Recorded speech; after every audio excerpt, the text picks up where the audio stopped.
Woo! What's going on? Hello, everybody. Wednesday evening for me. I guess it's Thursday morning for some of you guys. Oh, it's been a slow week. I gotta say, I don't know about everybody else. Let's take that one moment. I don't know about everybody else, to be honest. For me, week here has been relatively slow, which is not a problem. Spending your time doing other stuff. It's been nice. Play through some Genshin story. Uh, did some grinding, prepping for Raiden Shogun, and I think preparing for what's coming soon is what most people are up to, right? If you want Yai, you got her. There's really no artifacts you can be farming for her. We talk about Ayato. You can't really farm for his artifacts either. Well, technically, you kind of can, but you know, there's just very little people can really sink their teeth into and dump time and a lot of amount of time into for you to get value out of. And this is the thing I always like to say, right? What do you put in versus what do you get out? If you're putting in way too much to get out barely enough, most of the time people aren't gonna wanna take that trade, right? It's just a bad use of your time. And that's what I've realized as well. So today, instead of telling you guys, oh, farm this, farm that, go do this, go do that, and continuously reiterating past points as such to Yamiko's current performance versus my thoughts on Raiden Shogun, I'm gonna make a video talking about Raiden Shogun and Kokomi, their current state in the game, as well as what I think how they're going to develop going forward as characters in 2.6, 2.7, 2.8, and 3.0 by then.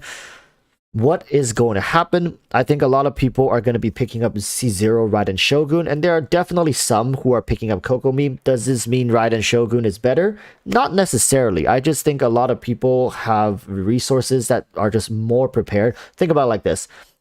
How many people in chat probably farms an insane amount of the Emblem of Severed Fate domain? There's probably like at least one or two god tier items, artifacts for everybody who spent a lot of time in that domain. So it's no surprise that people would say, you know what, I already have a lot of this stuff prepared. And of course, you've got the R5 catch as well, right? You got the R5 catch. You can just slap onto the Raiden Shogun whenever you want. Mente says, sorry, I just saw your DM. I can verify now. Okay, no problem, no problem. We just got started here, so we can hop into game right now. Mentha just made it rain. Sorry, I just saw your DM. I can verify now. Greater than. Yep, we are currently doing an account review. One moment, Mentha. I just need to run through this thing with my Ganyu real quick. Actually, you know what? Let's just go in game and show you guys what I'm doing. Just burning a little bit of resin. To be completely honest with you guys, my Raiden Shogun could use more work, but at this point, I think I've dumped into her twice the amount of resources I've ever dumped into any other character. And that's no cap. Just for her to perform like pretty good. I think she's a great character, but I've just spent way too much on this character. Like, if you were to ask me, like, hey, Walrus, you're gonna have to dump this much to make this character start feeling good, I would have been like, you know what, maybe that's not for me.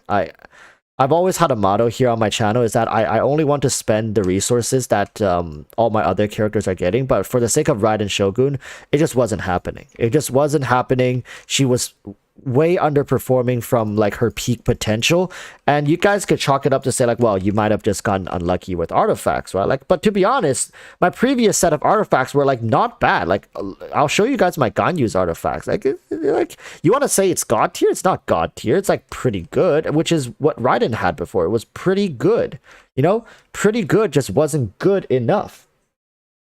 And that is my current problem with Raiden Shogun. Like, I guess it's just my problem. That sounds like a Walrus problem, doesn't it?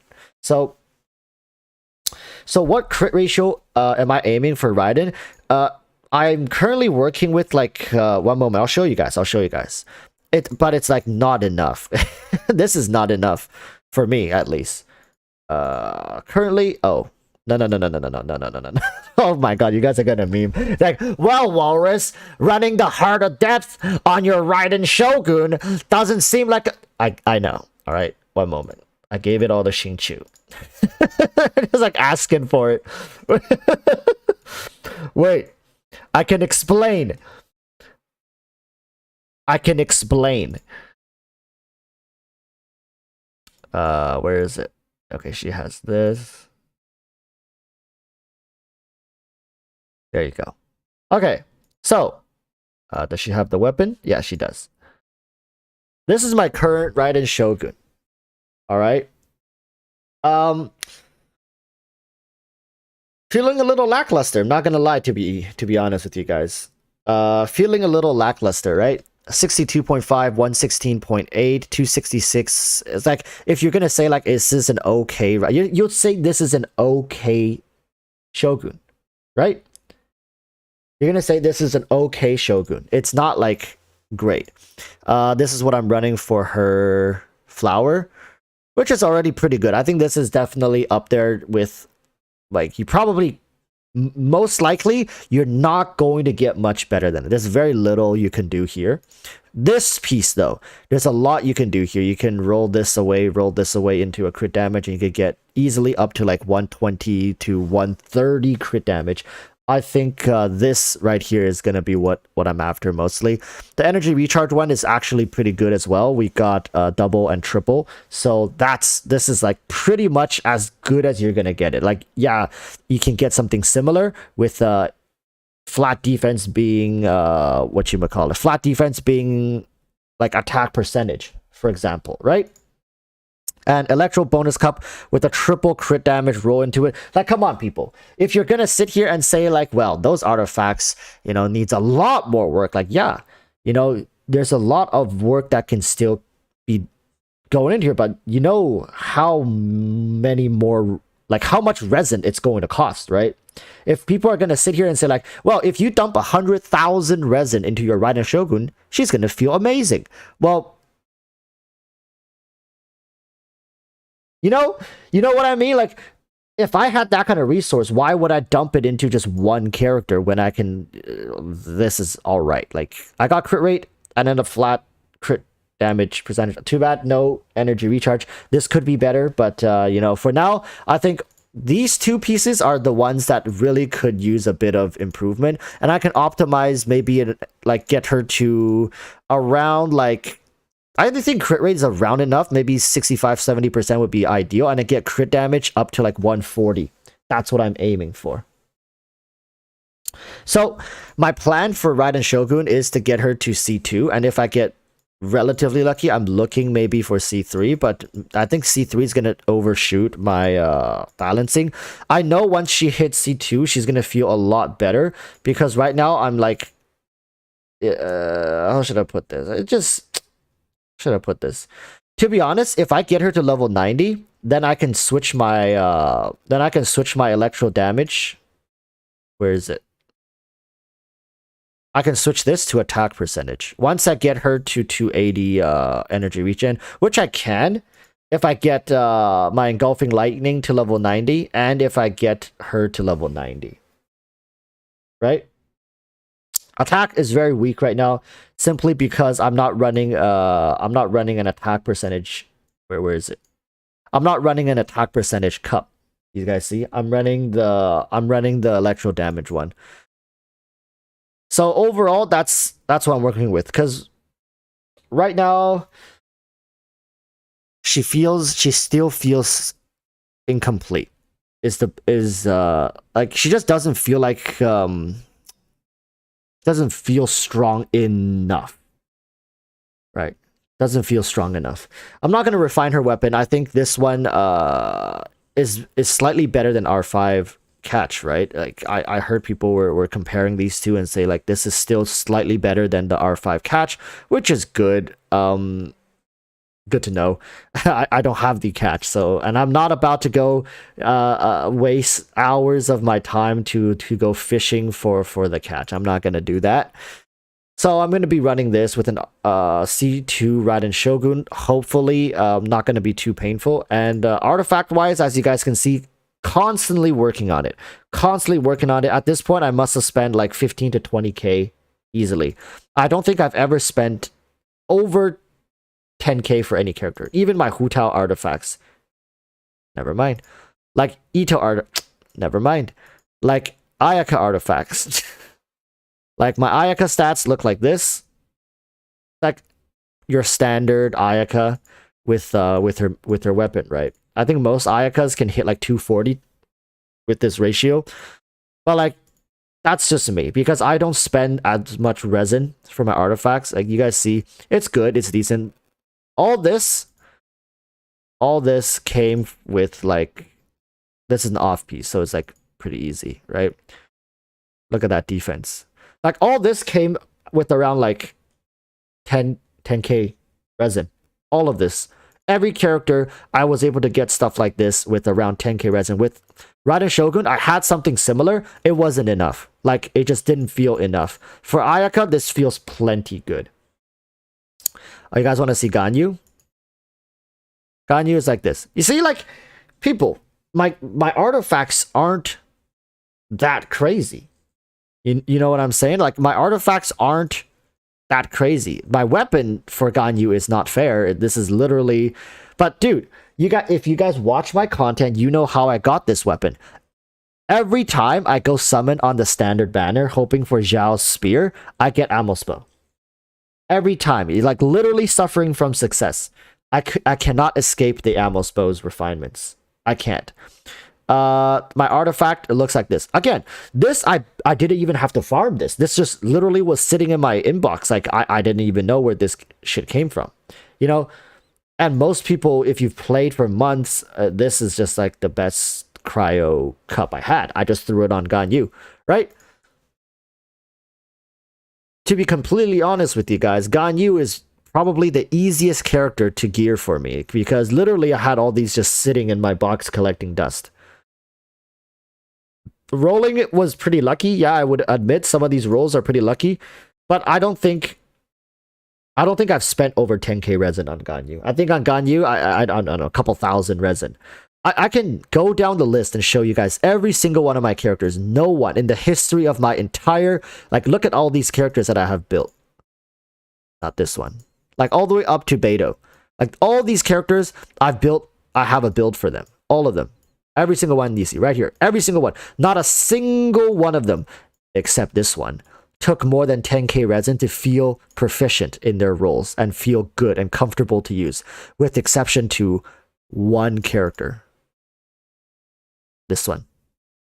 I'm probably 15k resin in, going stronger. Gonna keep going more. She probably needs 25k if I'm gonna be honest with you. All these characters I have already built. I have an artifact set for all of, like, not a dedicated one, but they share sets oftentimes. But with those sets, all these characters have felt proficiently powerful and strong and made me feel like, wow, I'm actually feeling the strength. Even at level 60 out of 70, yes, Constellation 6, feels good, man. And then there's Raiden Shogun with their fucking signature weapon. She's level 80 with a signature weapon with 15k resin invested into her, with talent level like 378, and she still feels like she's wanting more. She still wants more. Not strong enough. Doesn't justify it. It doesn't justify it. So that's what I'm working on. Kind of salty, to be honest. Like, this character was pretty disappointing in the fact that she's so power hungry. She is so power hungry. Like Ganyu, level 80. She's level 80. And like, to be honest, I was fine with my R1 Amos bow, R2 Amos bow. The game just wanted to give me more. Right? Level 80 feels amazing. Why isn't she level 90? Because level 80 feels amazing already. I don't want to waste the resources. The only characters I've level 90 in this game are like dedicated waifu characters. You know what I mean? Like, you guys think I'm a meta slave sometimes, but I'm telling you guys, I'm as like husbando and waifu as you can get. Look at my daddy Zhongli, right? Ayaka, Kaching, Hu Tao, Kazuha, 80. 80. If I don't like them, they stay at 80. 80. I like the drip Tartaglia, you know, looking fancy. Harbinger, 80 out of 90. Not gonna, 80. 80. 80. 73. 70. Right? You see, like, characters I don't really like very much, to be completely honest with you. I don't spend the resources to over level them. I think that's a fair statement to make, right? I have 4 level 90s. Zhongli, Ayaka, Kaching, Hu Tao. That's it. Right? I believe that's all I have. And for now, oh yeah, this and the MC and the MC. So I'm not gonna go out of my way to boost these characters, but as you guys can see, a lot of my characters, they're very equalized. What is this? 857, right? 987, 8510, 868. They're all equalized. I equalize them.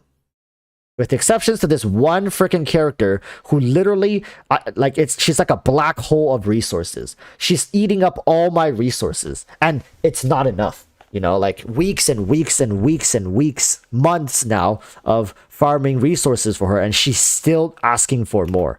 I'm telling you guys, if you don't have 25, 30k resin to dump on the Raiden Shogun, you're not gonna feel the powers.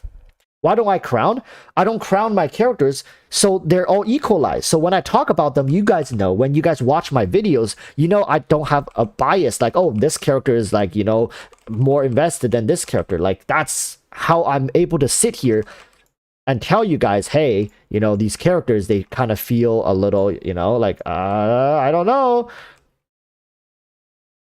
Like, I don't, because I remember struggling to find reliable content for comparisons, because everybody, they're biased towards different characters, and then they've invested into different characters, and it's like, oh, to make up for it, I'm gonna give this character food and stuff and whatnot. So I don't want to go through the hassle, so I just kept everybody the same. I kept all my crowns. I don't use my crowns. Where are my crowns? Where do people keep their crowns? I have them somewhere. I just don't know where the crowns are kept.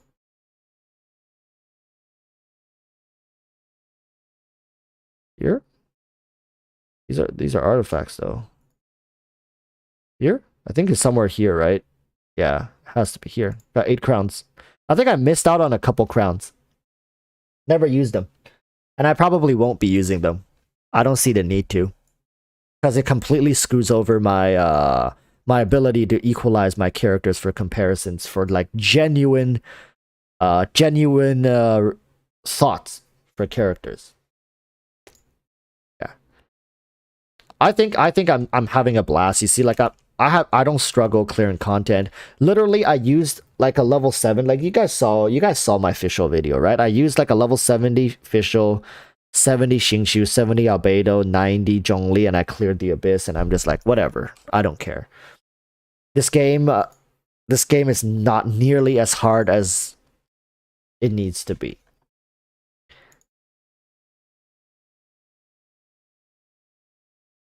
There's no need. Like, once you get 36-star Abyss once, it stops mattering. I'm sure a lot of people can share similar sentiments, right? Once you've done it once, you're like, okay, you know, you got that experience, you're like, okay, I know how this feels like. Feels somewhat satisfying, and then it stops mattering.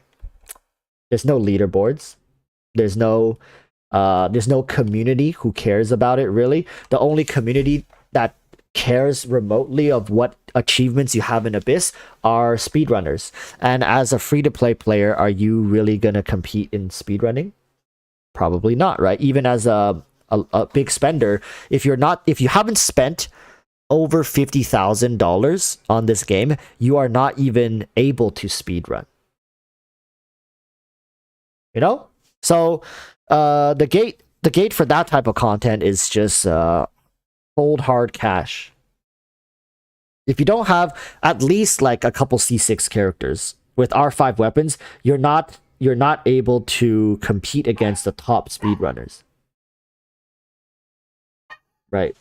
So, because when they have, you know, C6R5 Ganyu, C6R5 Kazuha, they have like C6R5 Ito, and then you're here with your national team with your C0 Raiden, right? Do you matter? Does your time really matter to those people in that community?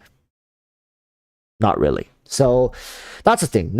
There's not the same drive that as when we used to have for clearing the content.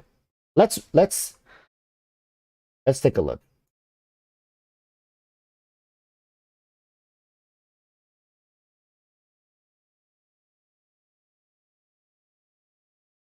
So nowadays it's much easier to help other people because Abyss is not that difficult, right? If you know what you're doing, like I said, you can beat Abyss with level 70 characters. Like level 70, maybe like one a little higher. Just like you need one character that can take hits, you can switch to, tank the hit, and then switch back, and then you heal them up a little later. I don't know. People say like Abyss has become more of like a DPS check. I argue that Abyss has always been some sort of DPS check. It's just they're checking different parts of your DPS, and now it's great. They've moved back, like they've moved towards single target bosses with very straightforward and linear mechanics, to the point where as long as you know these basic mechanics, you can build a strong single target team. You can just smash through Abyss. It's fun and achievable for newer players, and I think MiHoYo's being smart. They're being smart about it. You cannot alienate your newer player base. If they come into the game and they're like, "Oh damn, I can't beat this. Like, it's too difficult." And then everybody in the community saying like, "Oh, it's like impossible for me. I've played this game since launch and it's so hard now for no reason. It's just like blatant DPS checks." Right? These new players are gonna be like, "Well then, that was fun." You know, so MiHoYo's smart. They're amping up the difficulties. They're adding more mechanics to make the game a little more, I guess the word would be annoying as opposed to harder to beat. It's just annoying. Once you figure it out, once you understand, it's fine.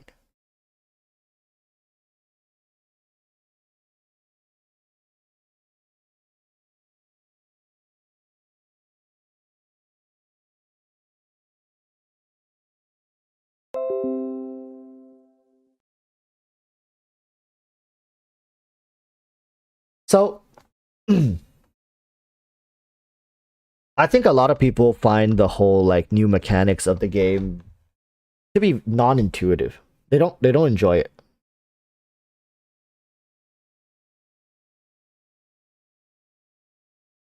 It's hard to be floored 11 and 12 because MiHoYo designs different mechanics around them every time, right?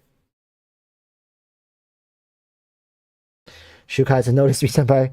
You are noticed. You're noticed.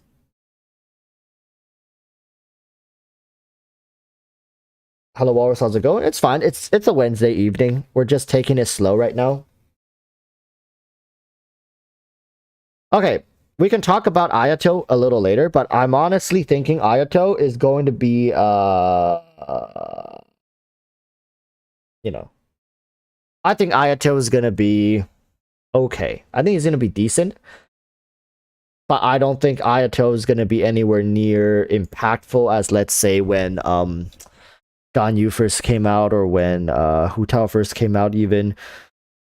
Those characters are done and gone. MiHoYo has found a new format that makes them money, and that is make a character, take away some of its most crucial components, and slap it into C1, C2 to get low spenders to spend that extra money. And if you keep the character at C0, at best, they're going to be okay.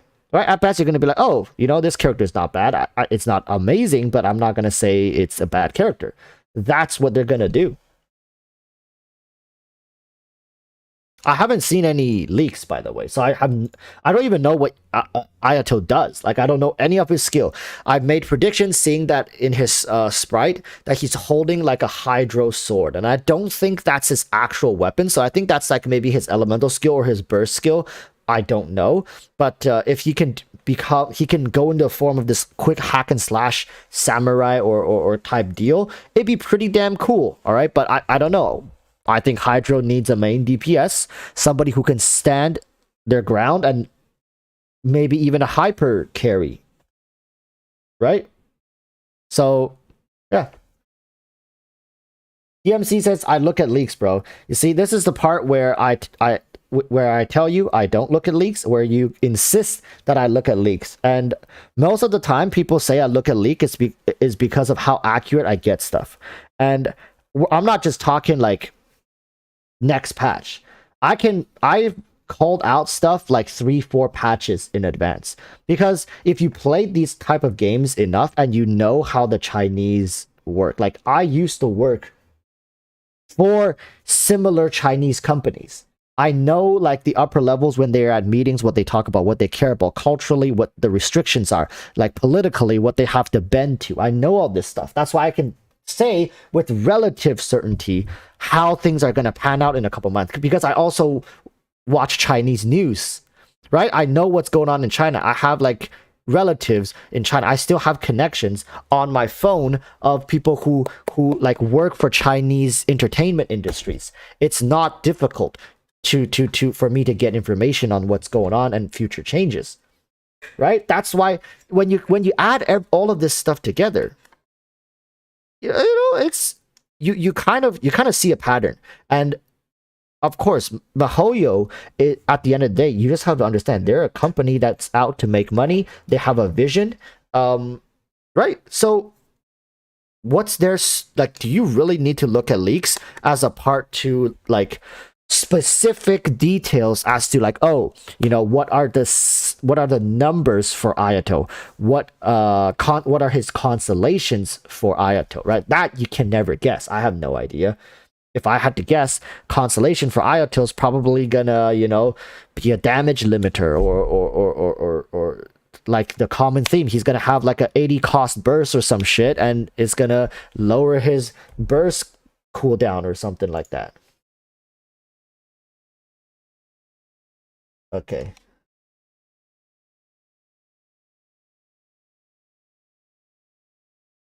But to be honest, I don't need to look at leaks.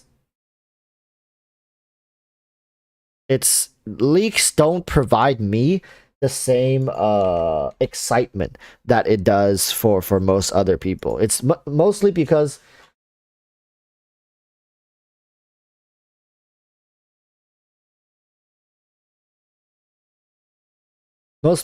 when you've seen this, like you guys know what I mean. Like, to be honest, like, okay, let's just do this. Mentha just made it rain. Password sent. Like, for example, chat. You guys used to get really excited for new story arcs and character arcs. I guess most of you, right? And how many of you guys still get excited, like as you used to be, for like a new character story or, you know, story progression? Because I've noticed a lot of people's interest in the Genshin story has faded. You know why? Because as you guys start to consume these stories, you start to see a pattern. You know, they're gonna meet this character, but first they gotta talk to a bunch of other people that leads them to this character, and then you're gonna go with this character, do some task, and then, you know, they're gonna say something profound, or they're gonna, you know, share with you their backstory or whatever. And people are literally replacing their space keys every other patch because they're just spamming through the story. People don't care anymore because it's so predictable. So much talking, so much setup, so like little meaningful like story engagement content. Like you I'm sure in our heads we all have like this version of the story or this version of this character where we're like, damn, that is gonna be so cool if they do that, right? If they do that, if this character does that, oh my god, like your nipples are gonna get hard, the hair on your arms gonna stand up, you're like, oh man, that's so cool, like I wish this character can do this. You all have this fantasy. And then you go in game, you play the actual story, and you fucking go pick flowers, you go on a date, and, you know, with a political figure, bro. I think the story has been so washed out. There's a huge reason. I talked to you guys about this. Why the Genshin story sometimes cannot be as amazing as we think it can. It's not that MiHoYo or the story writers are bad. It's because there are certain limitations. Just made it rain. Try that. Right, because there are certain limitations to the type of content they can make, and this gets very political. And I have insider information regarding this, but I'm not comfortable sharing it with you guys because it gets political. It gets way too political, and you know that's not what my content's about.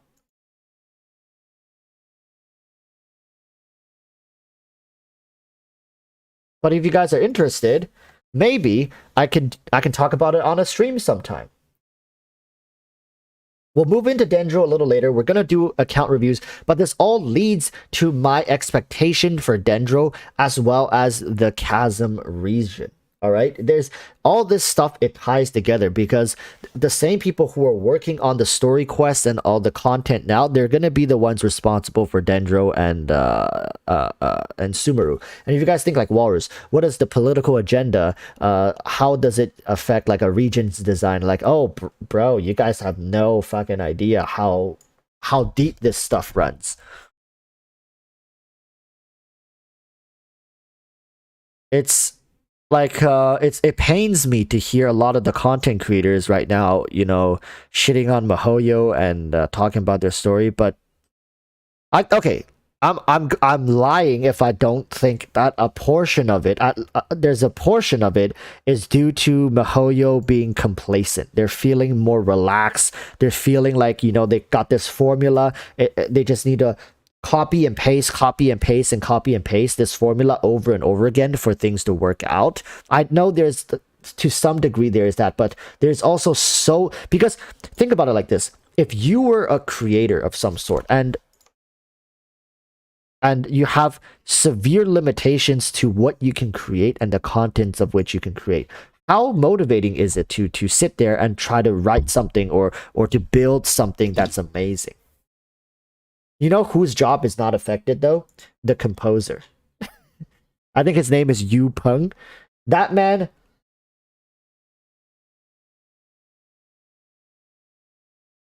That man who writes all the music for Genshin, he doesn't give a fuck. The man can do whatever the hell he wants, right? He's unaffected by this. They can't censor music. They can't censor music. So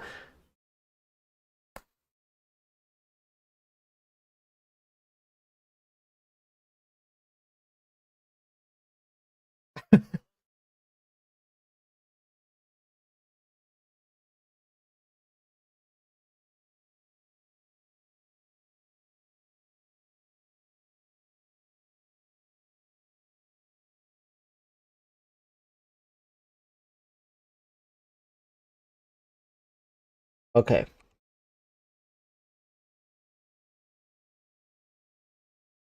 We're gonna jump in the account here because it took us a while, but we got it to work. All right, let's jump in. All right, that was a dumb question for me to ask you because from your donations, I should have been able to tell you're from Canada, right? So, okay, let's get into account review. We'll talk about this a little later, and maybe I'll share with you guys a little bit. After experiencing Genshin's music, nowadays, you guys know I've been playing a bit of Lost Ark. In comparison, Lost Ark's music just doesn't feel like it packs the same punch as Genshin. Story quality, I think they're very similar. Maybe Lost Ark is a little more grandiose and lets us enjoy like waves of monsters and the combat more, whereas Genshin is really set on the world building. Genshin wants to talk about the world and make you feel like you're on this fantastical journey, even though everybody you interact with is not real. Genshin really tries hard to sell you that illusion, whereas Lost Ark is just trying to just like they know they don't have the best story, but like through combat they just want you to have a good time, and it's working, having a blast. All right. Oh no.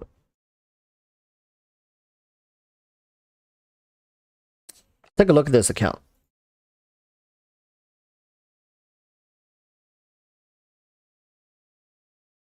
All right. So, a pretty stacked account, to be honest, right? Missing a couple people. Nothing really important. You have everybody who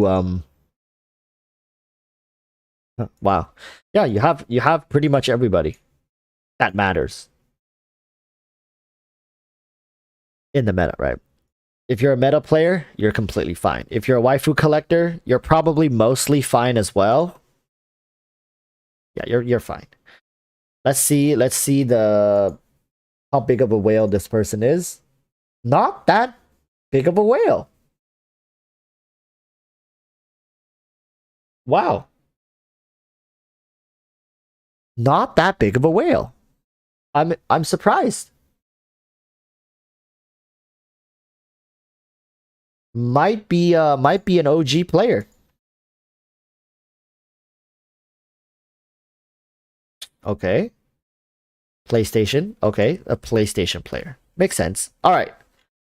So, let's take a look at investments. You got your weapons. Very good.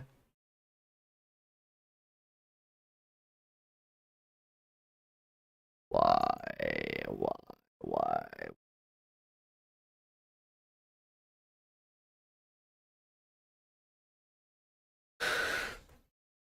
I don't get it. You know, at this point, I'm just gonna stop talking about it because I think most people just want to play the game how they want, right?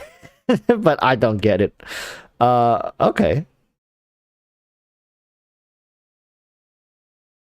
So it's not like you're okay. So you're really very resourceful, I would say. Would you look at that?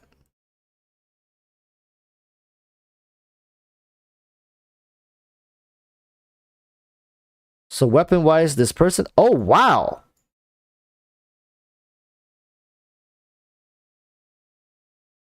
Respect. You can see weapon-wise, this person is very well differentiated between all the characters. So I'm gonna guess Hu Tao's like your main person. 26219. Take a look at your artifacts.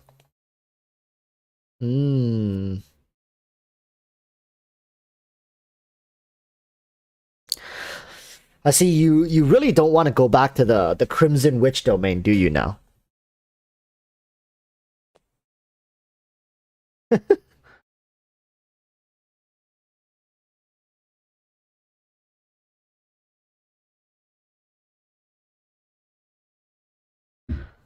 You got hacked and they used it on that weapon. Which weapon? This weapon?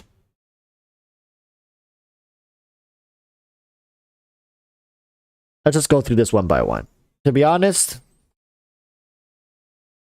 once somebody gets something like this, they're like, you know what, I'm not going back. Never again. Okay, not bad. Not bad.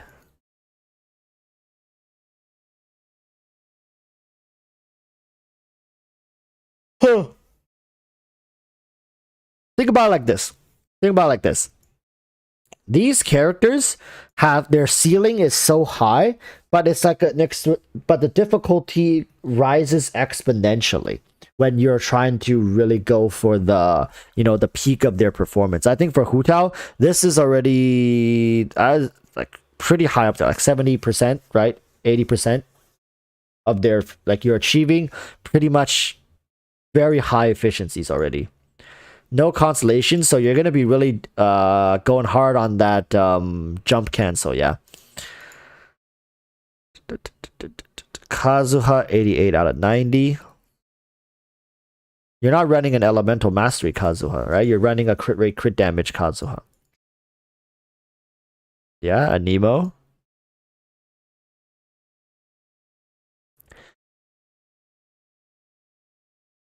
You see, here's what I think.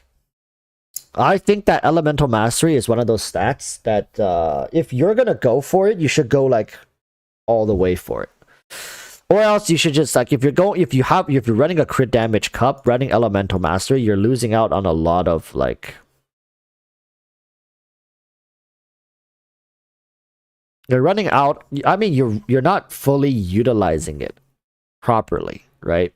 It just feels like if you run like an attack percentage or like even an energy recharge sands here, you're gonna put these stats to use a lot better overall.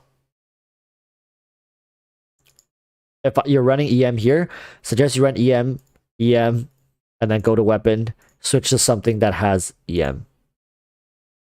Like this one. Right? But that's just me. I think mathematically it adds up as well because that's just how EM works. You just want to stack as much as you can. Because right now you have 360. Like I've seen Kazu has run up to like 800 plus EMs, right? Like 800 EM. That's like the goal for most EM stacking builds. But it's fine. Running a hybrid, you're still doing something. It's just oh, quit. Yeah, not fully utilizing it. 42, 158, 193. Hydro. Emblem? Okay, no, you're running Noblesse.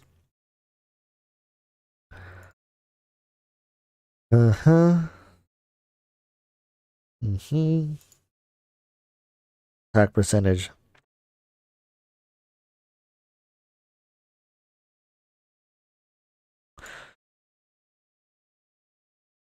Are you getting your burst back into two elemental skills?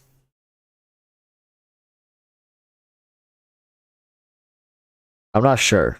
Because my Xingqiu, I don't, off the top of my head, I don't remember how much my Xingqiu had for energy recharge, but my Zhongli does run the Favonius Lance, right? My Zhongli runs the Favonius Lance, my Xingqiu runs, I believe it was an energy recharge sands. Yeah, I think I'm running my Xingqiu on energy recharge sands, as well as R5 sacrificial sword. So, and he is getting his burst back pretty much instantly with his 2 elemental skills. So there's almost no downtime. I don't know if you're for people running attack percent sands, if it's a big problem. And of course, I'm running the 4-piece Emblem of Severed Fate. So yeah, as long as you're getting his burst back with 2 elemental skills, you're fine. That's like the mark you have to be trying to hit. If you're not, you have to make adjustments to get that, or else you're not.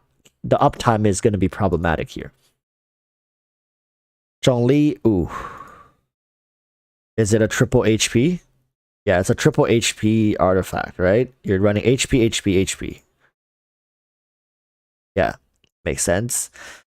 Like I keep saying, I feel like that's quite excessive, to be honest. I feel like shields that's not used is wasted.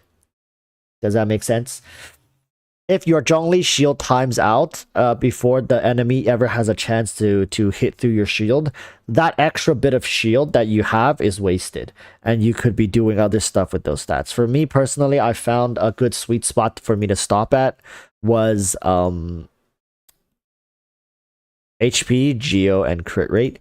And I'm running the Favonius Lance, and my shield most of the time is fine. For the majority of times, like this person also has a HP percentage on their black tassel, as well as triple HP for their sands goblet and headpiece. I just feel like it's too much.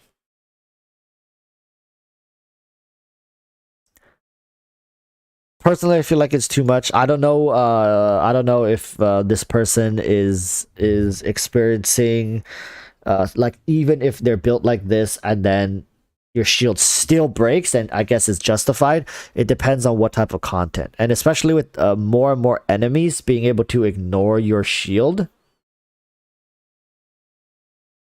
Yeah, so I don't know.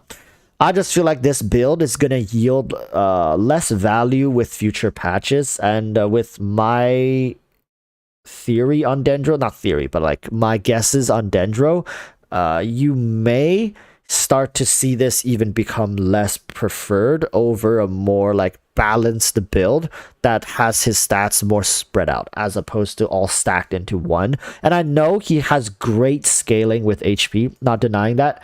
I'm just simply stating the fact that I feel like too much HP on Zhongli right now yields little in return, and especially like I said, over shielding, over stacking on shield doesn't like, it's not like you're getting low efficiency, you're literally getting no efficiency. Does he have C2? No, it's a C0 Zhongli, so his burst doesn't reshield him as of now.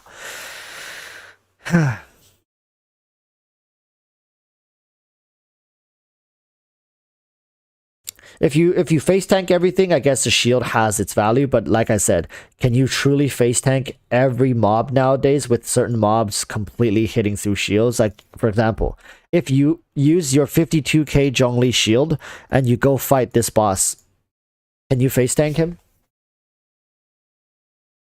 No. I'm gonna answer it. No, you can't face tank him. It's just designed for you to not be able to face tank. So like the shield bot Zhongli kind of meta is slowly fizzling out. And as these monsters make it into the abyss, mark my words, you're gonna start to see like a 50% Zhongli usage rate-ish. 50, maybe even lower. But it might be temporary depending on how hard MiHoYo wants to target Zhongli. Right now I think he's like what, 70%? I don't know. I haven't seen the numbers. Last time I checked, I believe it was around 70%, right? Raiden, Kazuha, they're sitting at like 90% usage, along with Kokomi, even around Zhongli right now. Yeah. So expect it to get lower because right now those monsters haven't even made it into the abyss yet. Let's take a look at your Ayaka. Oh, never mind. Artifacts are not on. Artifacts are not on. Take a look at your Ganyu. 4180. You see, people, how much you want to bet this Ganyu is still hitting for huge damage? I'm talking huge damage. Wait. Oh, that's quite high for... You run a freeze Ganyu, don't you? Right? If you're running Blizzard Strayer.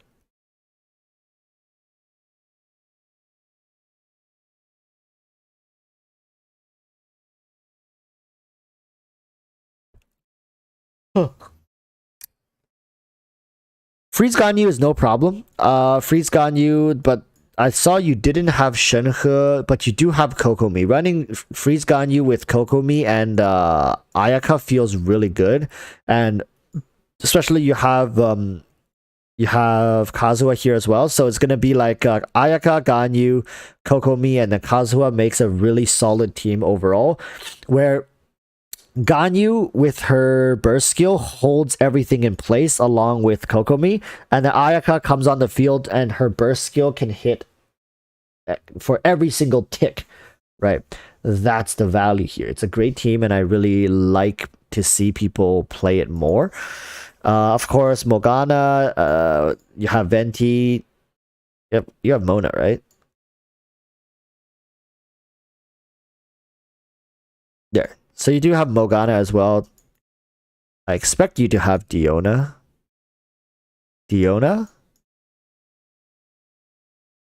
There.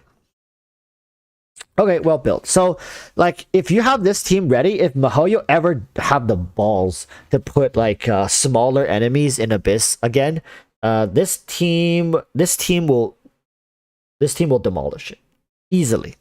All right. I see you have Zhao here as well.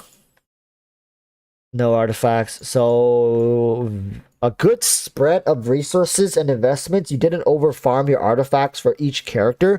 But you see, the situation arises when you're trying to build teams for the Abyss, and sometimes popular artifact sets like 4-piece Viridescence, you have Emblem of Severed Fate, you also have artifact sets like Crimson Flame, the Crimson Flame artifact set, right? If you let's see who else. What's another artifact set that's very popular? Noblesse is very popular.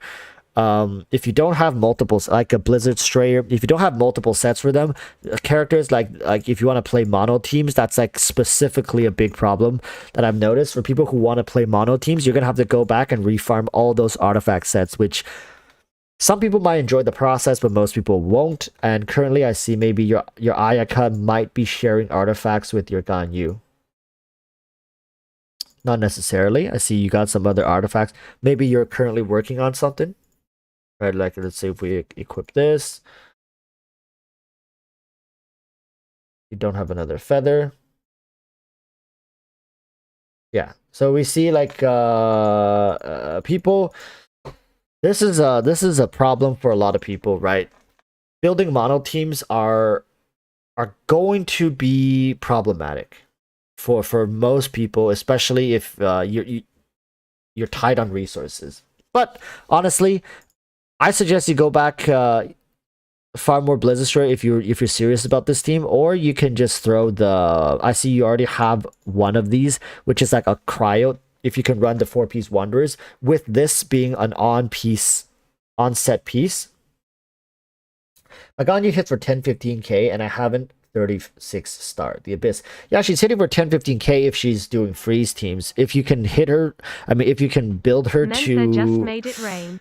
My Ganyu hits 10 to 15k and I haven't 36 star the Abyss. 36 starring the Abyss really just takes a lot of grinding for most people. I think a lot of people can reach it.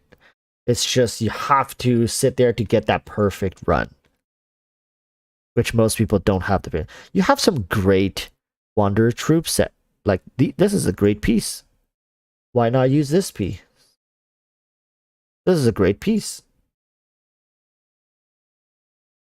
Hold up a minute. Chat. Do you guys see this?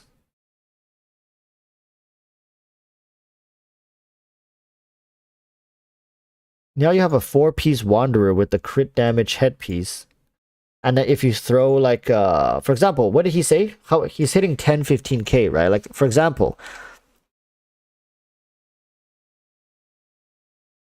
Sorry, I'm just gonna... If you take this team... Oh, damn, I forgot to switch the... I forgot to switch to Ganyu. Ganyu...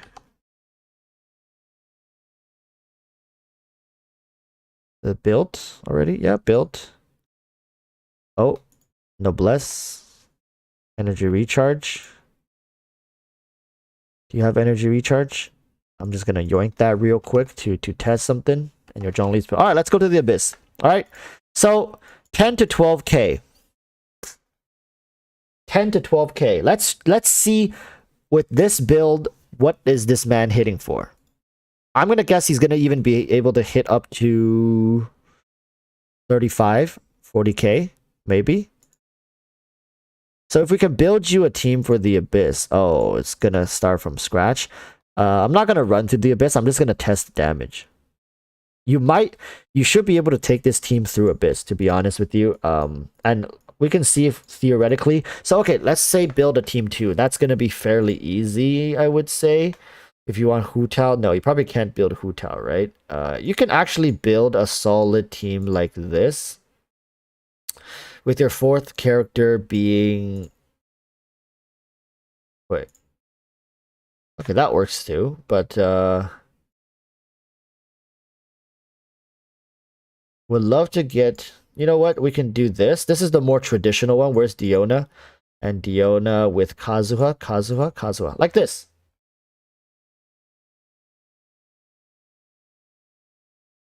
Oh man, they said I'm a girl. And also those are Ganyu's mouth set. Sorry, my bad. We will go forward with she, if that's okay with you. Mentha just made it rain. I'm a girl and also those are Ganyus melt set.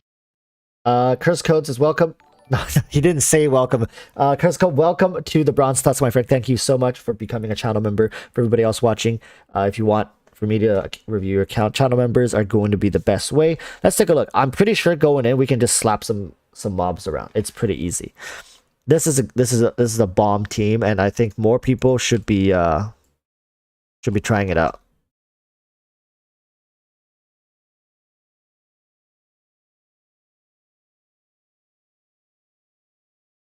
Man, I don't even have to do anything. Like Ganyu literally takes care of everything. I mean, the Xiangling takes. Oh, that's a 21. Yeah, see, very very solid.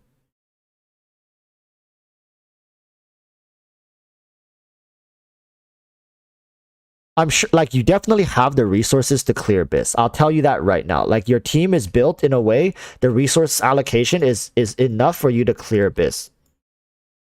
Oh.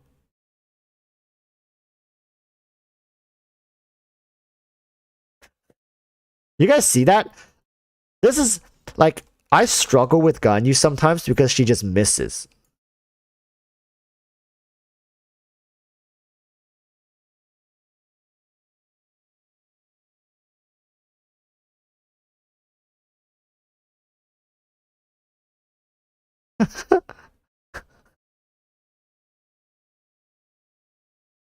Oh, he blocked it for him. Bro. Bro, come on. There has to be a point where it reaches both of them.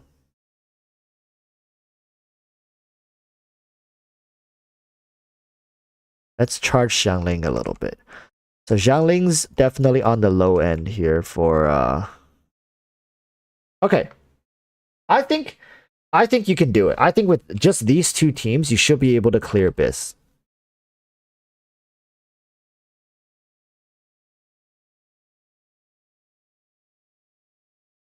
Boop.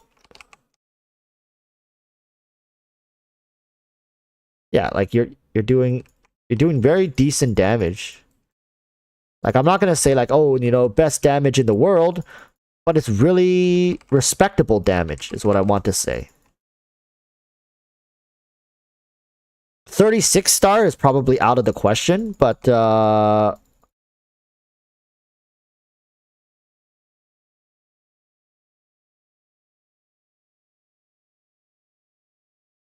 I'm sure you're gonna be able to get like 32 stars is doable if you really push for it. No artifacts on Ayaka, perfect. We demonstrate the strength of the team now. No artifacts. You see, Xiangling's the problem here is Xiangling's burst skill isn't keeping up here with our damage output.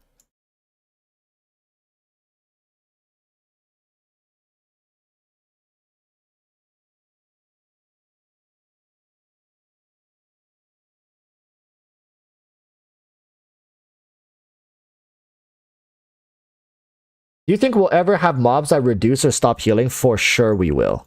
For sure. You can take that and put it in the bank. We will. Day just made it rain.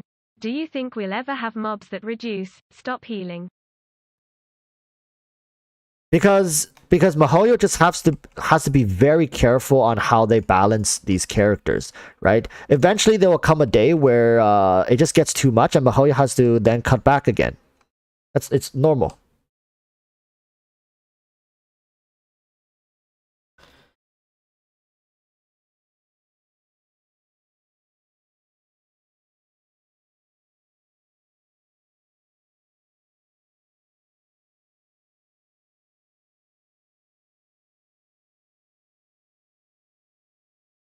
Right, at National and Ayaka, Kokomi Kazuha is way better.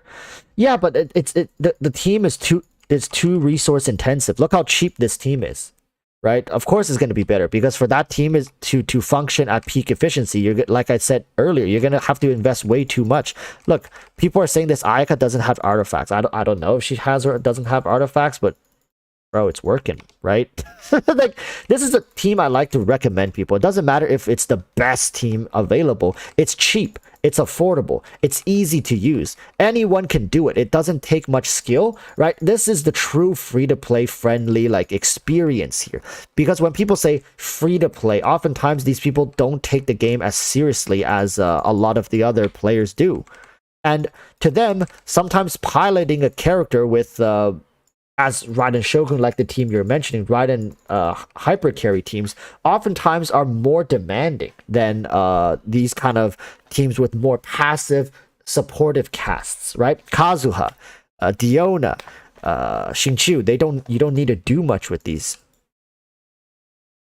The hardest team right now, I guess, yeah, it's the Ganyu Melt team. Oh, I made that. So you're hitting 20k. I think like 20, 30k. So it's roughly what I think, right?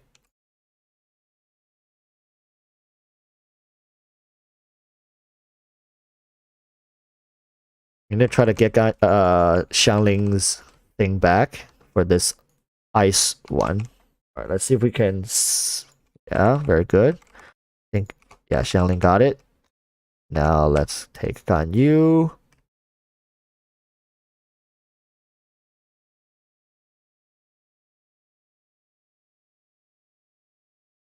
There we go. It's pretty intuitive. Is the word I was looking for. I don't think Raiden teams are intuitive enough.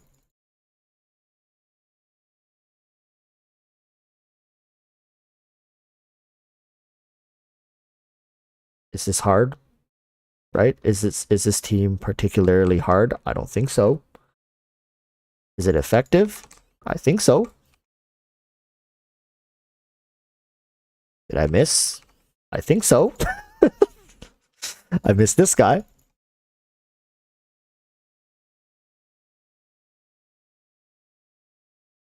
And there you have it. And I know it's just floor 9, but honestly, you can just take this team and steamroll through the rest of Abyss. I'm sure you can do it. I'm almost willing to bet money you can do it. Oh, it's just missing some artifacts. Whatever.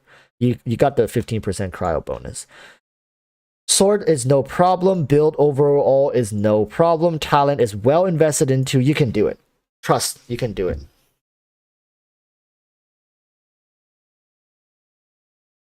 Raiden helps with Xiangling energy so much. The thing is, right? You guys saw how the Ayaka through utility, the freeze is very important. However, you're right. By the time you get to floor 12, freeze doesn't mean shit. You're not freezing anything. Unless you're playing them in the first half. No. Damn, you see? It's awkward because the Ruin Guards are on the first half of the third chamber, right? The Ruin Guards are on the first half of the third chamber. However, the first half of the first two chambers are all bosses that are unfreezable. See? Cannot freeze and cannot freeze. And I believe you can freeze and stun these guys. I believe. I'm not sure. Don't quote me on that. Yeah. In floor 12, freeze has become relatively irrelevant. However, up until here, like these are some really great chambers for you to run through with the teams I showed you. And if you have, let's take a look at you, Raiden. Right, if you want to play Raiden National, I mean, you have the character. Let's take a look at what you got here. You got 80 out of 90, 43, 114, 249, R5 catch. It doesn't feel like it's okay. You crowned it. Doesn't feel like it's enough. We can build a team. All right, let's build the team. Why not? Why not? Let's see how much damage this team can do. So, for example, right, one variation people have is like this. Whereas Bennett, then you're taking Bennett from your freeze, from your Ganyu Melt team, and then you can either run Sucrose or you can run right. So you're taking resources from both your freeze team and your Ganyu Melt team to build this like hyper surge, hyper carry team. So artifact wise, we made sure they were all good. So this is what we're working with. R5 catch, right? I'm guessing C0. Yeah, it's C0 with the crown on it as well. I mean, these stats are okay. I'm not saying they're bad. I'm saying these stats are okay. Oh, you want to run the Xiangling version. Okay, you guys want to see the Xiangling version. The Xingqiu version is really strong as well, though. I'm just saying. The Xingqiu version is really, really, really strong. I actually prefer the Xingqiu version, but yeah, this you essentially take your Mount Ganyu team and you throw it over here, right? Damn. I'm not gonna play through another chamber. I'm just gonna go through this. Xiangling, Xiangling, Xiangling, Xiangling, Xiangling, Xiangling Bennett, and Kazuha. Second half, Hu Tao. No, we're not playing through the whole thing, right? Kujosara? Kujosara, does this person even have a C6 Kujosara? Right? Oh, that's a great...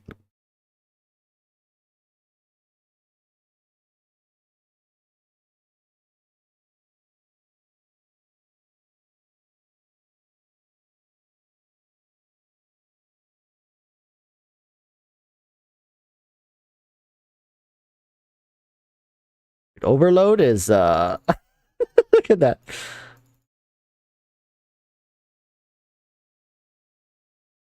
Kazuha is just built different. Oh my god, oh my god.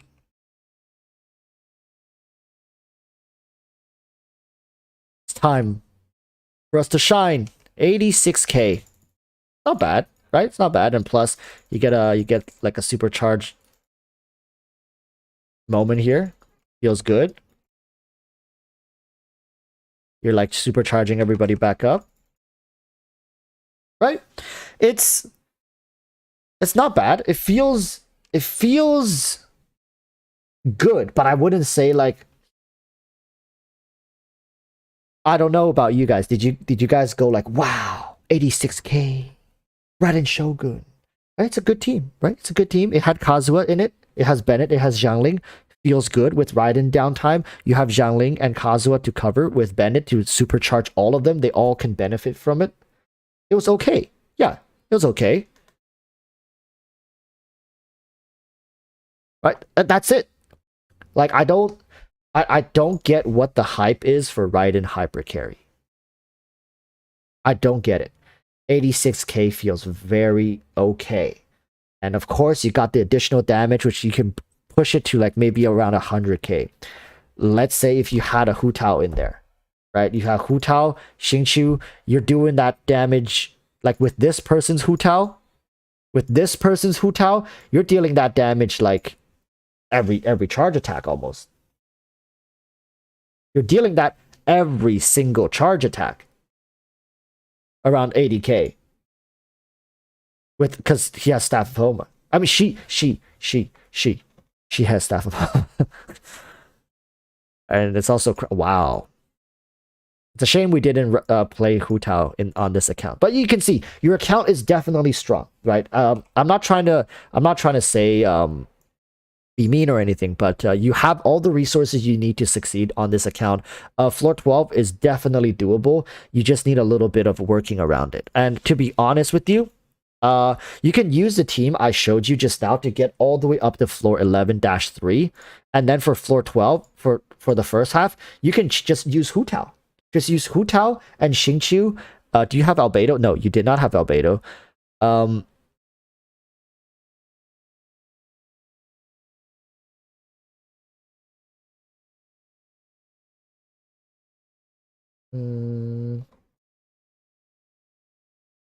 For me, okay, if I were you, I use Bennett with my Hu Tao. Yes, I know, blasphemy. Oh my god, lay it on me, chat. I know, don't use Hu Tao with Bennett, but for me, I used to run this team for the longest time, and it was so easy. It's like, but it's so excessive. It's too much, right? So I'm just thinking right now, what's someone else I can switch in for you, instead of Bennett?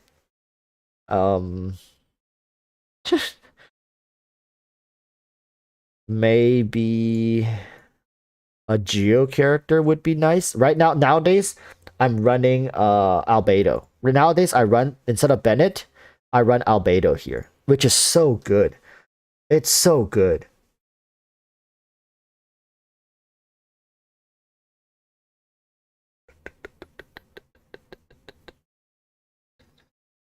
Yeah, you can run like you can run an Anemo character. You can run like yeah, but I wouldn't suggest. Yeah, you could. You know what? You could run official because you're fighting bosses, you know, right? You could run an electro character overload, but then again, no, don't run official. Damn, what am I saying? Because official is gonna eat up your vaporize. Don't run official. Run another Geo character. Honestly, that's what I would suggest. Do you have Noel? Who's the or GeoMC? GeoMC is fine actually. You can run the GeoMC here. Level 50, maybe not. Honestly, you can just go in like this.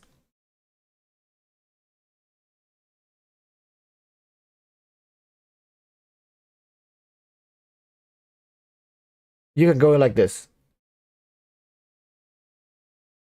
You can save Kazuha for the other. Kazuha would be nice though. Kazuha would be really nice if you can throw Kazuha in here. Ningguang, Kazuha, whoever. This team is pretty much complete like this. Bennett works as well, of course, but Bennett will super heal your Hu Tao above 50%, and a lot of people who min-max don't like that. Diona would be okay, but you double stack on shield. An Anemo debuffer would be ideal. Sucrose, like yeah, if you want, you can use Sucrose. To be honest, you can use Sucrose like this, right? So overall, this team would be great for your Abyss floor 12.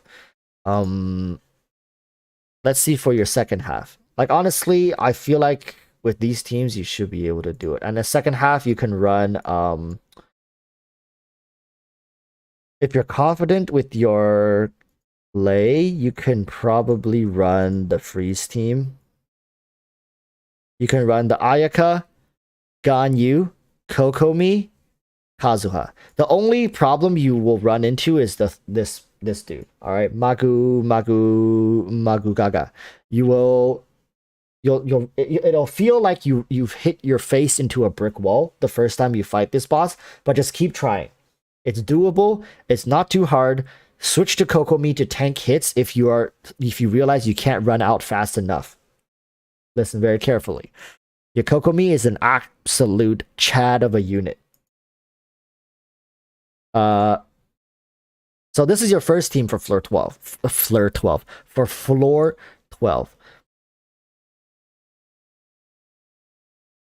Something like this. Second team would look something like this, and where's your Kazuha? This would be your second team. Okay? And as you can see, the first team, second team, they have very little conflicts with each other. In fact, this is almost peak proficiency for both teams, right? Very strong, and Kokomi completely annihilates the floor chamber 1 second half pyro dude. Time speed. How is a C1 Kokomi worth to Dolphins for her weapon? Nah, dude, I don't think so, to be honest. I think C0 Kokomi is so good already. I don't think spending any more money to get that bit of extra utility / power, I don't think it's necessary. I don't think so. So overall, I would say save that kind of resource for someone else. For someone who actually could heavily benefit from additional constellations like C1 Hu Tao, C2 Raiden. They get like good features from that. Yeah. Overall, I would say that's going to be it.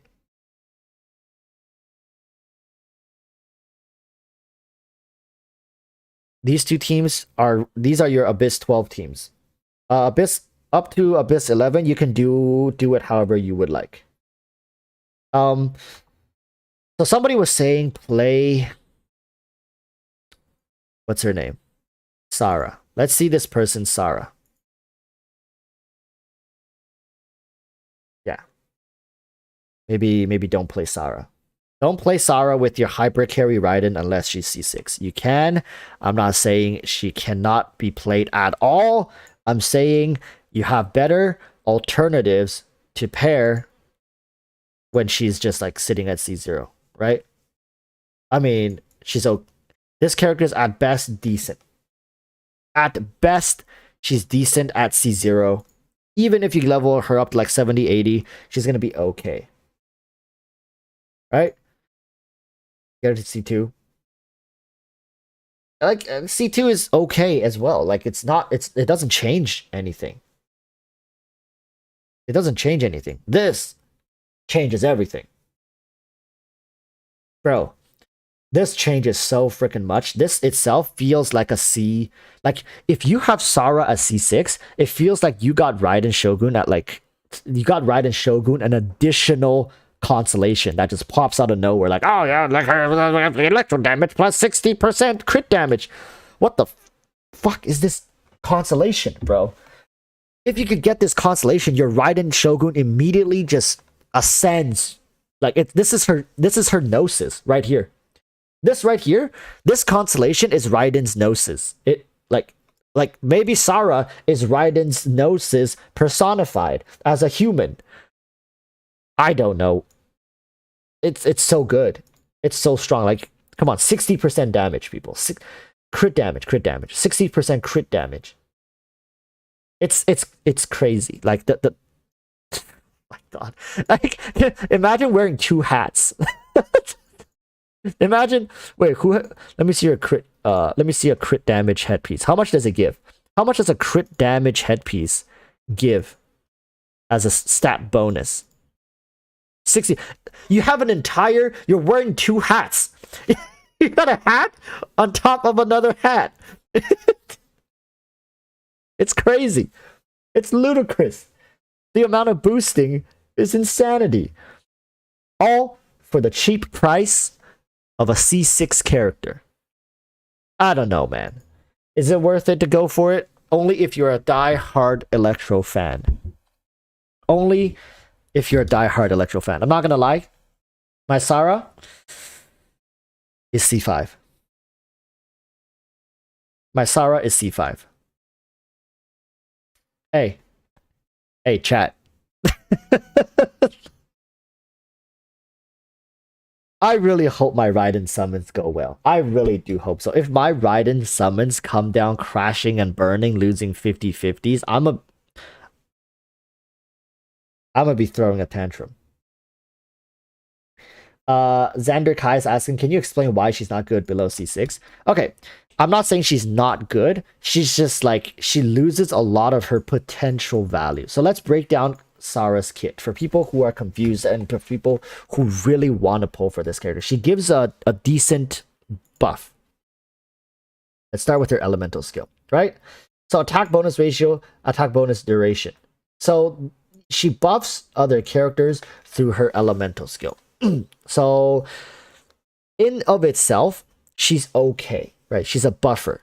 But almost always you don't want to play her if you have Bennett on your team. Like, it just, but the concept with hyper carry Raiden is you play Bennett and Sara, right? So then of course you get, if you don't have, let's just assume you don't have C6, you get a nice decent chunk of attack boosting. It feels, you know, good. But apart from that, she provides like decent-ish damage, while since she is dealing damage and she does scale off of, right, attack and stuff like that, she's not cheap to build, people.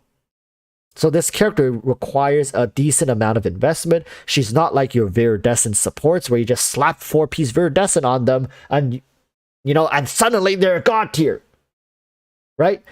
For Sara, you have to not only heavily invest into her her talent levels, probably getting them up to level 8, which is already in of itself a big resource dump. She needs decent artifact sets. She needs a decent weapon. She needs like a relatively high level for all her stats to be jacked up, because remember, it scales off of attack, right? Attack ratio, remember. So of course you want to jack these stats up as much as you can.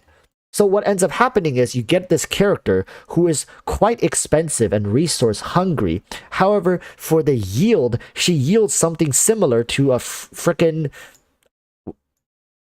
like a level 40-50 Anemo character with a 4-piece Viridescent, because for these Anemo characters, it's unfair. The power is here. Increase roll damage 6%, decrease opponent's elemental resistance to the elemental infused 40%.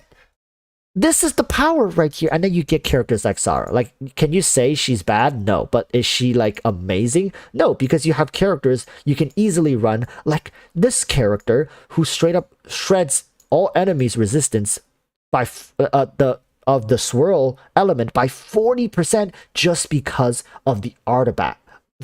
just because of the artifact she's running. It's not that Sarah is bad. It's just other characters are too freaking good. However,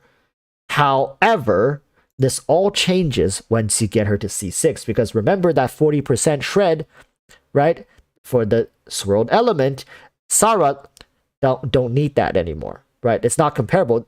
Not only is it a 60% crit damage bonus, granted, it's only for the electro element, a 60% crit damage buffing outshines whatever the 4-piece viridescence was doing. You remember, 4-piece viridescence only applies that shred once you swirl the element, whereas Sarah is on field doing her stuff while dealing a ton of damage, and just happens to have this as a byproduct for whatever electro characters you come afterwards. It's not like you're not doing it on purpose. For Sucrose coming on field, you're not bringing Sucrose on the field for her elemental skill damage. No, Sucrose is on field because you're swirling the element to apply the 4-piece viridescence. So in of itself, Sucrose being on field is the damage is backloaded. You're setting up for damage that's coming later. But for Sarah at C6, she herself is like a freaking nuke. Sarah comes on field, deals a ton of damage along with applying this C6 effect for whatever electro character that comes afterwards. It's just more efficient for her play style, right? It's more efficient because Sarah is a damage unit. People think it's like, oh, Sarah is a buffer. No, when played correctly, Sarah is supposed to deal an insane amount of damage. But that damage is locked behind a lot of resource investment, and of course her C6. Which is why I don't suggest you heavily invest into this character prior to her C6. It's just you have better options out there. You have better options. Not that she's bad. I keep having to reiterate this because people are gonna take my words and twist it because hey, he said Sarah is bad before C6. What a fucking clown. No, she's not bad before C6. It's just there are better characters at C0 or C1 or C2 or stuff like that, right? She's a damage dealer and she needs a lot of investment. Look, as the EroticWalruss, how's chat doing today? We're doing good. We are going through an account review, and I'm just kind of dispelling some of the misinformation. I feel like a lot of people are spreading it to like more free to play and casual players, saying like Sarah is like you have to pair Sarah with Raiden, and it's gonna help Raiden out a lot. It does help Raiden. The Flowcat just made it rain. But not as much as people say. How's chat doing today? Overall, a good account. I see you've done very well diversifying your resources and leveling up these characters. Now all that's needed is for you to maybe experiment with a couple different team compositions and build.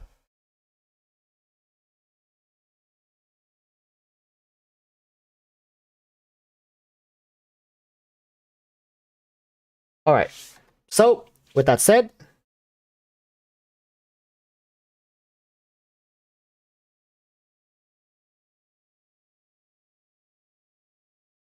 take a look.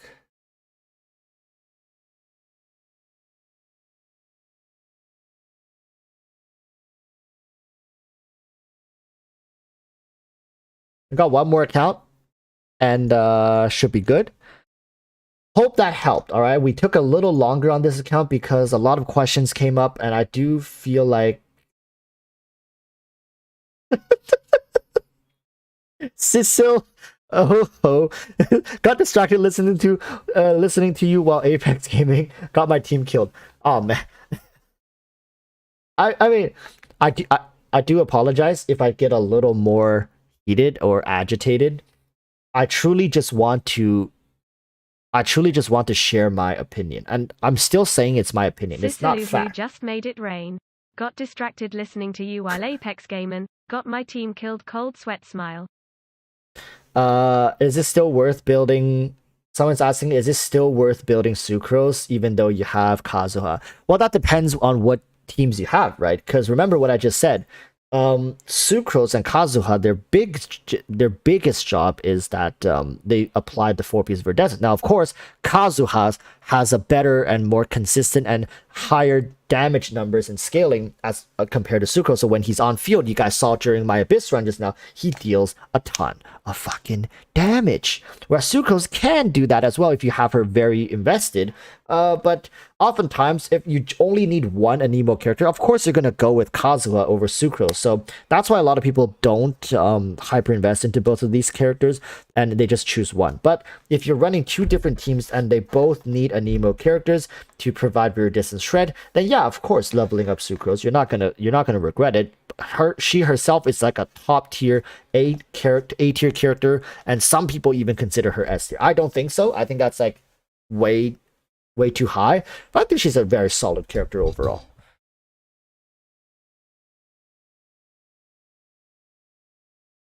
Sucrose is good. I'd say get your Sucrose to Ascension 4 level 70 minimum.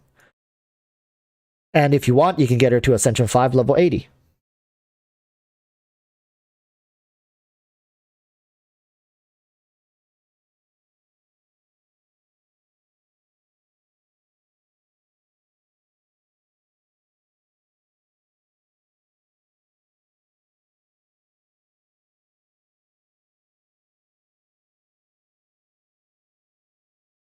I guess we didn't really get to talk about Dendro and Chasm too much, did we? Oh.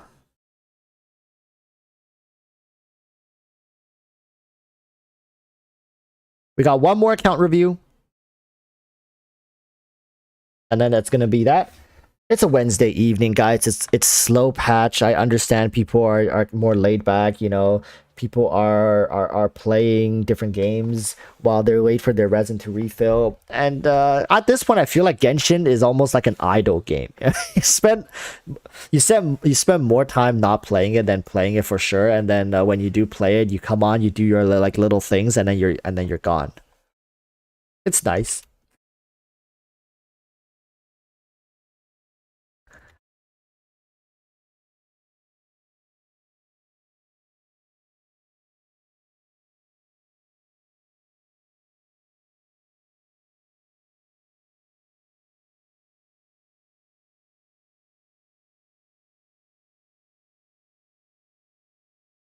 La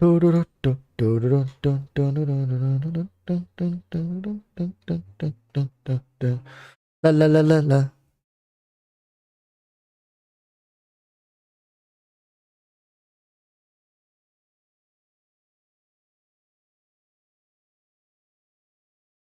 All right, let's go in for this next account review. Very straightforward. Let's see. I mean, not very straightforward, but you know, account reviews are very usually more linear because you kind of know what they're usually uh needing from just looking at the bare bones of their team compositions. So this is kind of like a Raiden hyper carry team, right?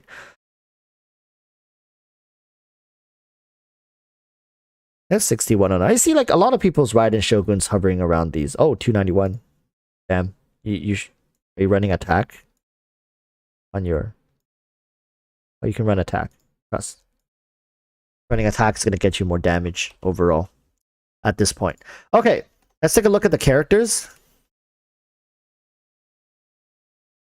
Got Raiden, makes sense. Like looking at the account, makes sense. You're running Raiden hyper carry. You can free up.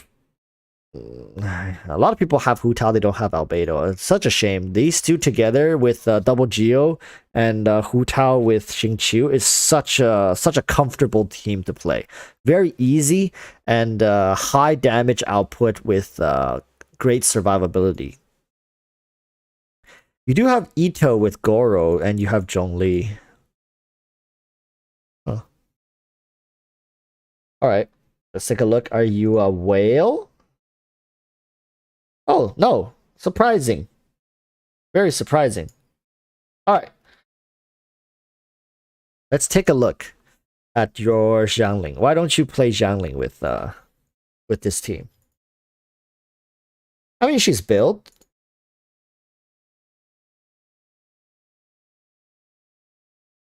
Interesting. I would have for sure thought you would have slapped Jiangling here instead of Zhongli.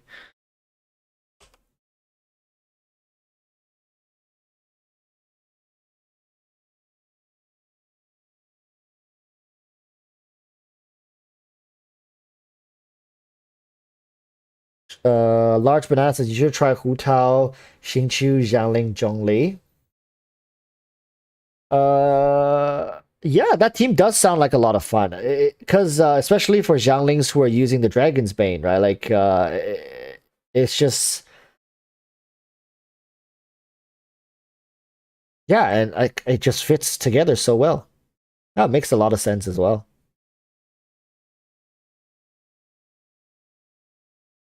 Yeah.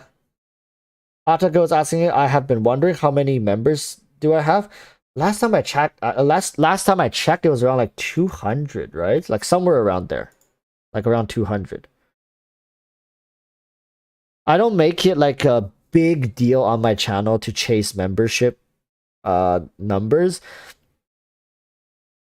I only do it during the giveaways. So like as you guys can see, I normally don't have membership like plastered on my stream. Maybe in the future, we'll see. If if I want to bend over backwards to beg for channel members, like please, please. But let's take a look here. Ronald says, I actually use Jiangling, Raiden, Kazu, and Bennett in Abyss. Sent you my previous attempt teams on Discord. It failed. Like, that team isn't easy to play. Join Task Game for good health. And good gotcha luck. Geronimo Martinez just made it rain. It's true. I actually use Xiangaling, Raiden, Kazoo, and Bennett in Abyss. Sent you my previous attempt teams on Discord. It failed, haha. This is the thing, right? I feel like that team. PLZ just made it rain. Subscribe and join the Tusk Gang today for good health.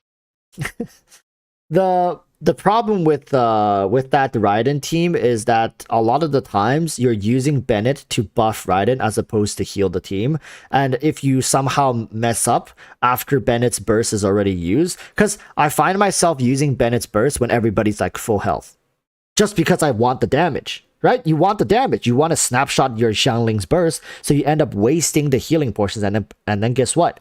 You finish your thing, you finish your Raiden Shogun, and your Bennett's like burst is back, but it's on CD, right? And then you fucking take 2 hits to the face, and then your team's dead. They're not necessarily like the tankiest units out there. Like Raiden has like barely 20k health. That's 1 to 2 combos in Abyss 12, and she's dead. Right? It just feels like a lot of people who play the Raiden carry team with Bennett Jiangling, they're too focused on using Bennett to buff the team to get that big PP damage, as opposed to timing the skill rotations a little better, and also understanding what the enemies are doing to dodge lethal hits. Dude, Abyss 12 hurts, man. And if you run this team in the first half, you run into the frickin' the Geo Turtle thing, the big Geo Turtle. You don't have a shield, bro. What are you gonna do?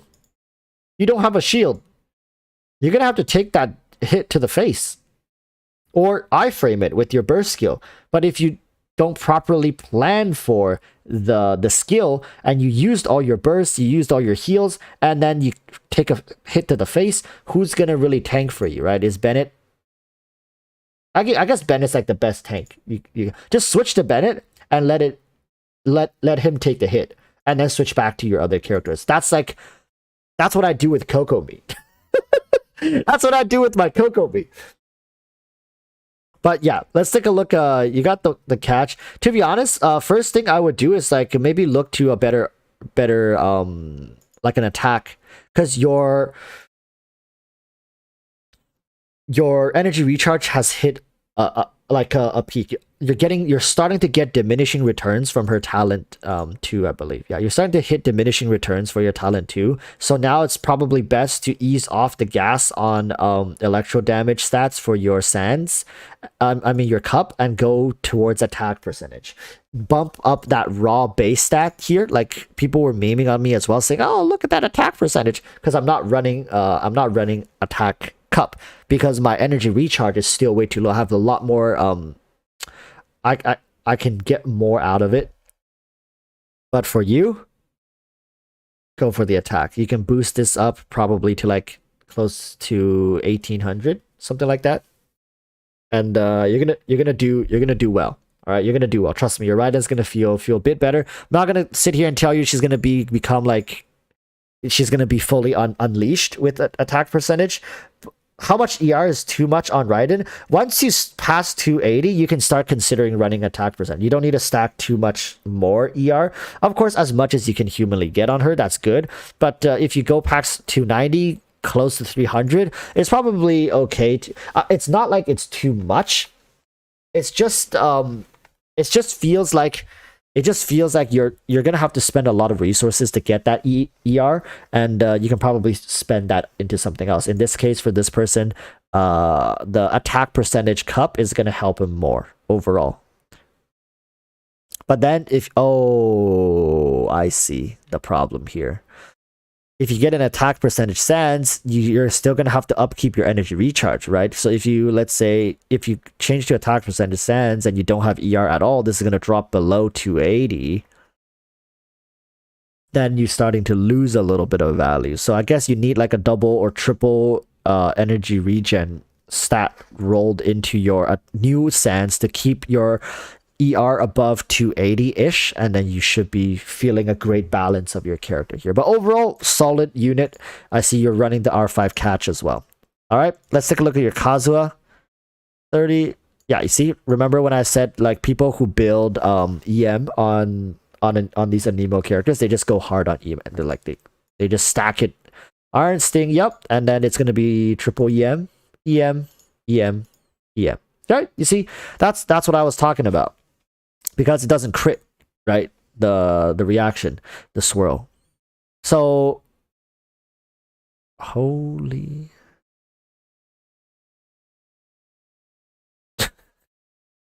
Who needs crit? Who needs crit? This is the power right here.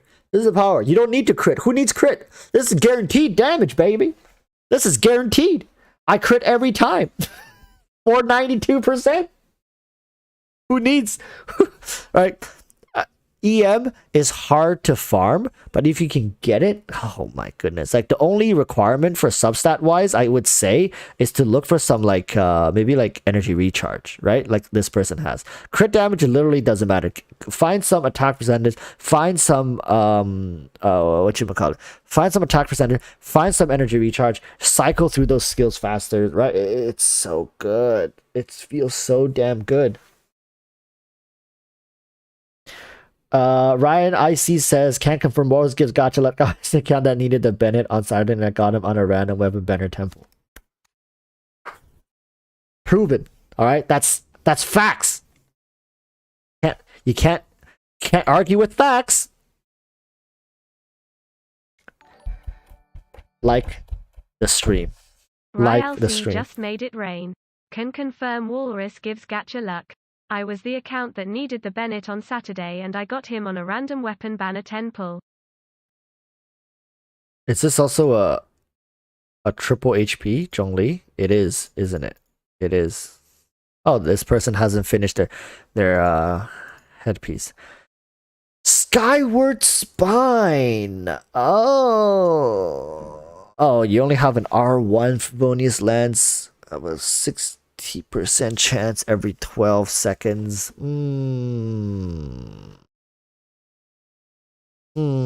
I'd still take this. I mean, I'd still use the Favonius Lance, to be honest with you. You know why? Because Zhongli's elemental skill makes it so easy to proc this thing.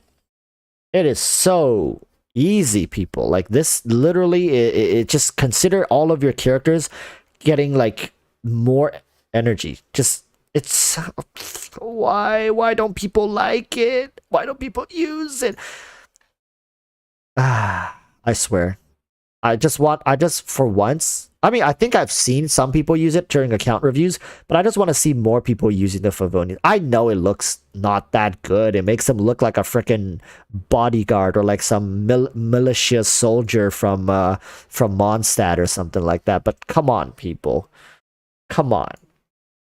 It's for the utility. It's for the feature. It's for the high functionality. Livonia sword. Good, good. 259. Wow. Oh, got noblesse. Oblige. OG. Love it. Nothing too problematic, to be honest with you. Let's take a look at your... Ooh.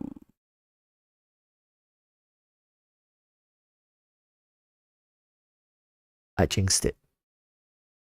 What's going on here? Did you finish farming your artifacts already? You have. Ah.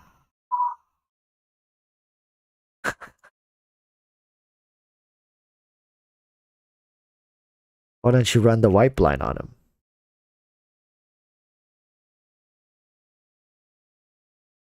I honestly would suggest you just... You know what? I'm just gonna help you real quick. Oh, there you go. Right. Oh my god.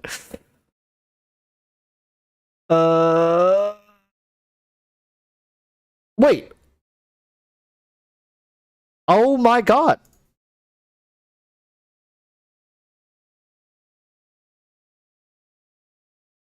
Run crit damage, bro.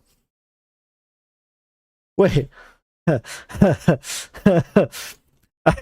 was like, man, those stats were kind of rough when I was looking like, damn, how am I? Because I was thinking this person was probably running a crit rate headpiece. So I'm like, damn, so you're kind of like in a really difficult situation, right? Like, because how are you gonna switch from crit rate to crit damage and you're gonna not have enough? And my god, I didn't see the 331-48 defense stat this person was okay. Easy fix, crit damage. Just run crit damage here, and overall he's gonna do great. Don't want to spend too much time on this because it's gonna turn into a meme. All right, crit damage headpiece. I know you're gonna have to go back to the domain and farm like for 3 years to get the headpiece, but at this point, come on, right? It's for Ito. I'm not gonna look at Venti because Venti is just like 4-piece Viridescence. It's not that big of a deal. Let's take a look at your Hu Tao 53 221 Staff of Homa. Yep, knew it. All right, called it. Okay, Shimenawa said it's not the end of the world here. It's fine. It's great overall. Damage wise, it's pretty good, to be honest. If you have good stats for it, it's justified. And in this case, it's justified. And crit rate. Oh my god! Is that a triple crit damage roll? That is a triple crit damage. Man, look like. Maybe eventually you'll find a better pyro cup here. But holy smokes, this bro. Good stuff overall. Like, you see people, when I said Hu Tao like roughly runs this kind of ratio, it's like a pretty your pretty standard Staff of Homa Hu Tao. This is what people running. NC0, probably a god at jump canceling, but you should be having no problem with the Abyss, right? Like, okay, I see most people can beat the Abyss, but they're too lazy to do it. Like, people just don't want to do Abyss nowadays because it's the same thing. It's a grind. It's a chore. And, you know, a lot of the times if you really want that 36 stars, even if you have C0 characters, just spam. Just spam it until you get the perfect run. You successfully dodge all the things.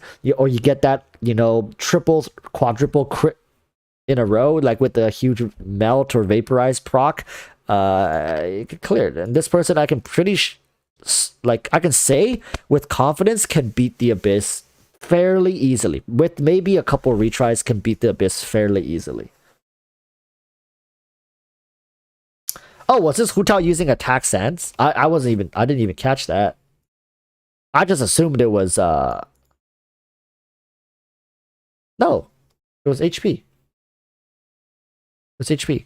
I remember seeing HP. I don't think it was that. Yeah, it was HP.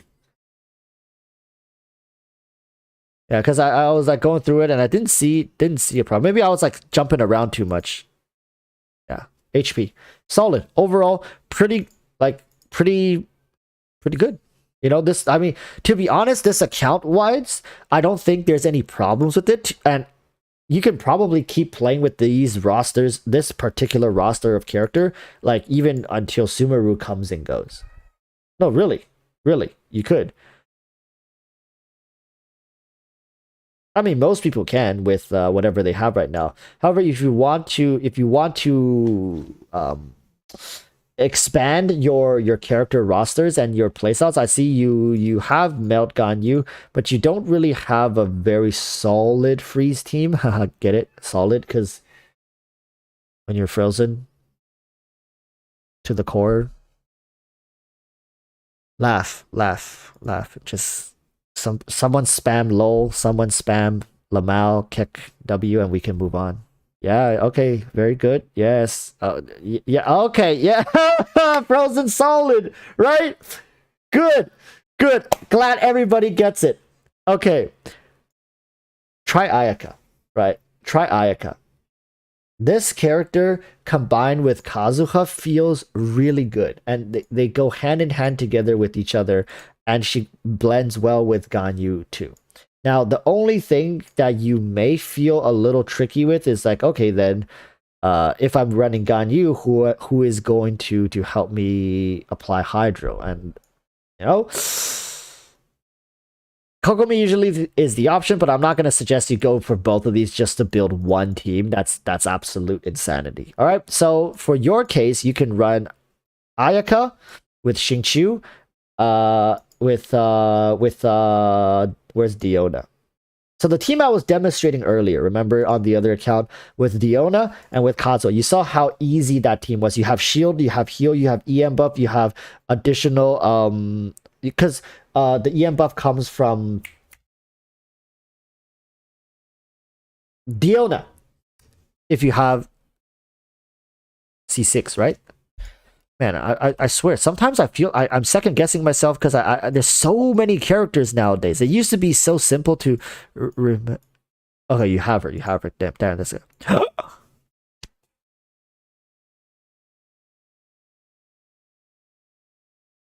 Yo, you guys see this? Kazuha's literally, this is Kazuha right now. Kazuha is literally like this.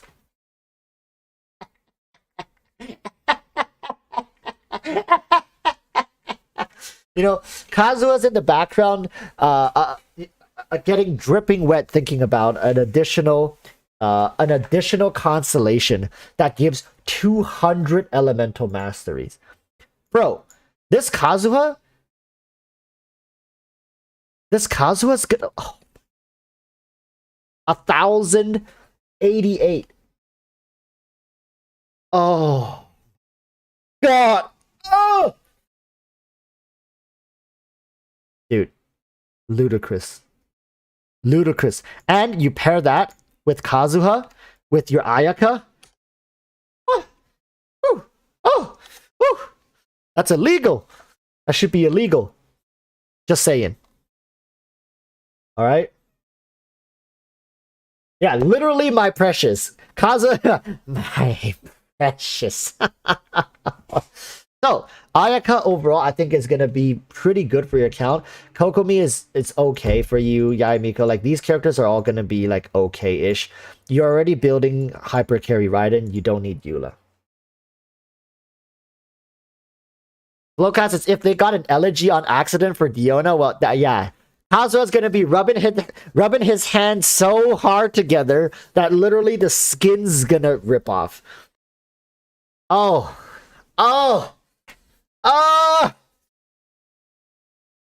I, I'm just saying. A lot can happen. A lot can happen on one banner. So overall, I think Ayaka is going to be the best character for you to hunt for on this account. The Flowcat just made it rain. But what you do, if they it's got up an to you. elegy on accident for Diona, well. Yeah.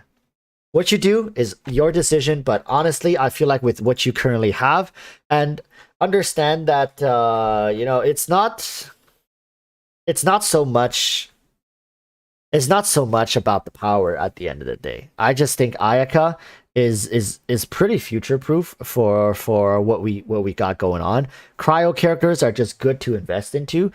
The crit rate stat is gonna be eternal, right? They'll I guess okay. I'm gonna jinx it. I'm gonna jinx it if I say it like that, but I think crit rate is gonna be useful throughout the entirety of Genshin Impact. There may be some situations where crit rate is gonna suffer a little bit, like in the future. Mihoyo releases a mob that has an aura. When you step in the aura, your crit damage is reduced by 50% or some shit like that. Like, and then people stop giving a crap about crit rate because they all build like other methods of DPS. Maybe I don't know. It's very situational, but overall, crit rate is a desired stat. Building cryo characters, having a couple of them, oftentimes will yield great results. Right? Crit rate. Who doesn't love 15% crit rate? Right here, Shattering Ice. Okay. Has a crit what? Exactly. Like there are characters already who don't give a damn about crit. But it's gonna take a while before Mihoyo release content that counters crit damage. So they don't want you to do high crit damage. Instead, they want you to focus around people like Kokomi who don't deal a lot of crit damage or none at all. Right? So let's be honest here. We might think it's kind of out of the question, but really, is it really out of the question? Yo, Zach. By the way, Zach, when are you gonna log on to Lost Ark? You gotta do the dailies, man. I love how we just suddenly changed topic. I'm calling Zach out. Yo, Zach, you gotta do the dailies. You gotta contribute to the guild, bro. We got Flowcat out here running 2 characters, gearing up the guild. Come on, Zach. We need you, bro. We need you. I'll see you on Lost Ark. Grinding the Rocket League.